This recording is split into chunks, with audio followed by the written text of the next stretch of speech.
কোরআনের বিরতি চিহ্ন এবং অক্ফ চেনার সহজ নিয়ম। প্রিয় বন্ধু, আসসালামু আলাইকুম ও রহমতুল্লাহ। রমজান তালুকদার কোরআন শিক্ষা চ্যানেলে আপনাদের সকলকে স্বাগতম। বন্ধুগণ, কোরআন পড়ার সময় আমরা আয়াতের মাঝখানে ছোট্ট ছোট্ট কিছু হরফ বা চিহ্ন দেখতে পাই। আমরা জানি না এগুলোর নাম কি বা কাজ কি। আজকের এই ২২ নম্বর পৃষ্ঠা থেকে আমরা শিখব ৫টি গুরুত্বপূর্ণ অক্ফের চিহ্নের নাম এবং কোথায় থামলে সওয়াব হবে আর কোথায় থামলে ভুল হবে। চলুন শুরু করি। অক্ফ চিহ্নের পরিচয় কি? এই যে দেখুন, ত অক্ফে মোতলাক। স্ক্রিনের ২২ নম্বর পৃষ্ঠার প্রথম লাইনে ত অক্ফে মোতলাক, একে বলা হয় অক্ফে মোতলাক। এর কাজ হলো এখানে থামা অতি উত্তম। এখানে থামলে কোনো সমস্যা নেই, বরং থামাটাই ভালো। জিম, এই যে দেখতে পাচ্ছেন, জিম হলো ওয়াকফে জায়েজ। এর নাম হলো ওয়াকফে জায়েজ। জায়েজ মানে হলো অনুমতি আছে, অর্থাৎ আপনি চাইলে এখানে থামতেও পারেন, আবার মিলিয়েও পড়তে পারেন, দুটাই সঠিক। লাম, লাম হলো ওয়াকফে লা তাওকিফ। একটু মুখস্থ করে নেন। লা মানে হলো না, তার মানে এখানে থামা যাবে না। যদি ভুল করে এখানে দম ছেড়ে দেন, তবে অবশ্যই আগের শব্দ থেকে মিলিয়ে পড়তে হবে। এবার হলো কফ।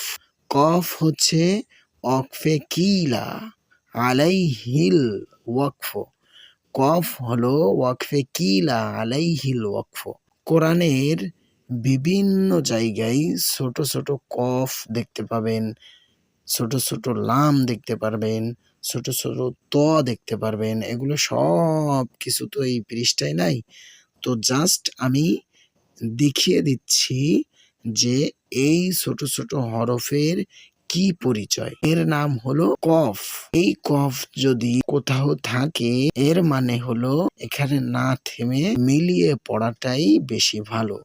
তবে কেউ যদি দম ফুরিয়ে যাওয়ার কারণে থামে, তবে তাতে কোনো গুনাহ হবে না। মিম, যেখানে আপনি মিম দেখবেন সেখানে বুঝে নিতে হবে যে এটা ওয়াকফে লাজিম। মিম মানে হচ্ছে ওয়াকফে লাজিম। যদিও এই পৃষ্ঠায় দেখা যাচ্ছে না, তবে মাথায় রাখুন, যদি ছোট্ট মিম দেখেন তার নাম ওয়াকফে লাজিম। লাজিম মানে অবশ্যই অবশ্যই, অর্থাৎ সেখানে আপনাকে থামতেই হবে, না থামলে কিন্তু গুনাহ হবে। আসুন এবার আমরা প্র্যাকটিক্যালে শিখি। প্রথম লাইন থেকে এই চিহ্নগুলো দেখে তেলাওয়াত করি, কিভাবে পড়তে হবে। লক্ষ্য করুন, এখানে ছোট্ট একটি লাম দেখা যাচ্ছে। যদি আমি পড়ার ক্ষেত্রে এখান থেকে শুরু করি, তাহলে বুঝতে পারবেন। ওয়ামাই ইয়া'মুরু বিল আদল, দম কিন্তু ছেড়ে দিয়েছি। হ্যাঁ, যদি আমি এভাবে না পড়ে যদি এভাবে পড়ি, وَمَن يَأْمُرْ بِالْعَدْلِ وَهُوَ عَلَى صِرَاطٍ মুস্তাকিম, দম কিন্তু ছাড়ি নাই, আমি কিন্তু ধরে পড়েছি। তো এভাবেও আপনারা পড়তে পারবেন চাইলে, ঠিক আছে। তারপরে আমি যদি জিম দেখাই, তাহলে আরেকটু ক্লিয়ার হতে পারবেন। এই যে দেখেন জিম, তো এখানে পড়ার নিয়ম কি? এখানে পড়ার নিয়ম হচ্ছে বাত শাতাল কুবরা, ঠিক আছে। বাত, এই যে দেখেন, বাত শাতাল কুবরা। এখন আমি কিন্তু এখানে দম ছেড়ে দিয়েছি। এখন আমি যদি এখান থেকে বাতশাতাল কুবরা ইন্না মুনতাকিমুন, আমি কিন্তু দম ছাড়ি নাই, এভাবে যদি পড়ি তাহলে কিন্তু আমার এটা অস্পষ্ট হয়ে যাবে, ঠিক আছে।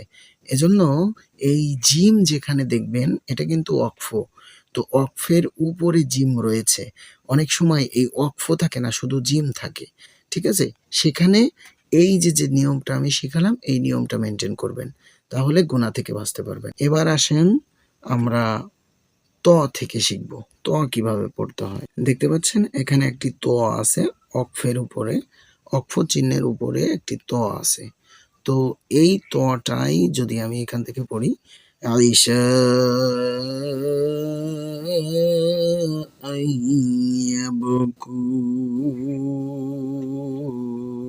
আইয়াবকুন, দম কিন্তু ছেড়ে দিয়েছি। আবার যদি এভাবে পড়ি, আইসা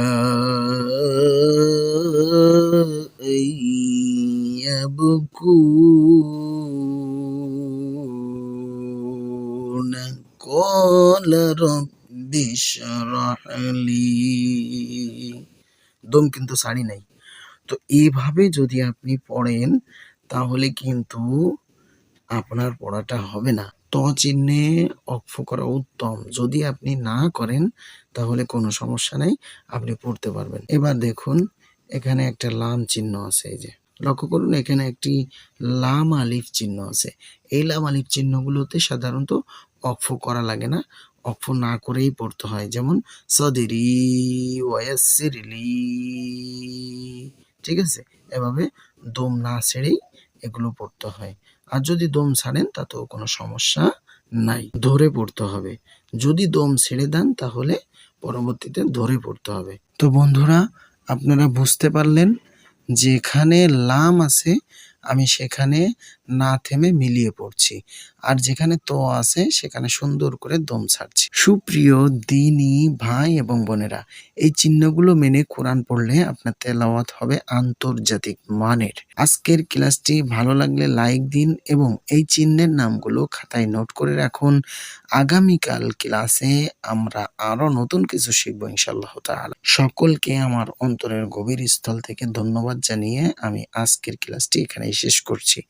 আসসালামু আলাইকুম ওয়া রাহমাতুল্লাহ।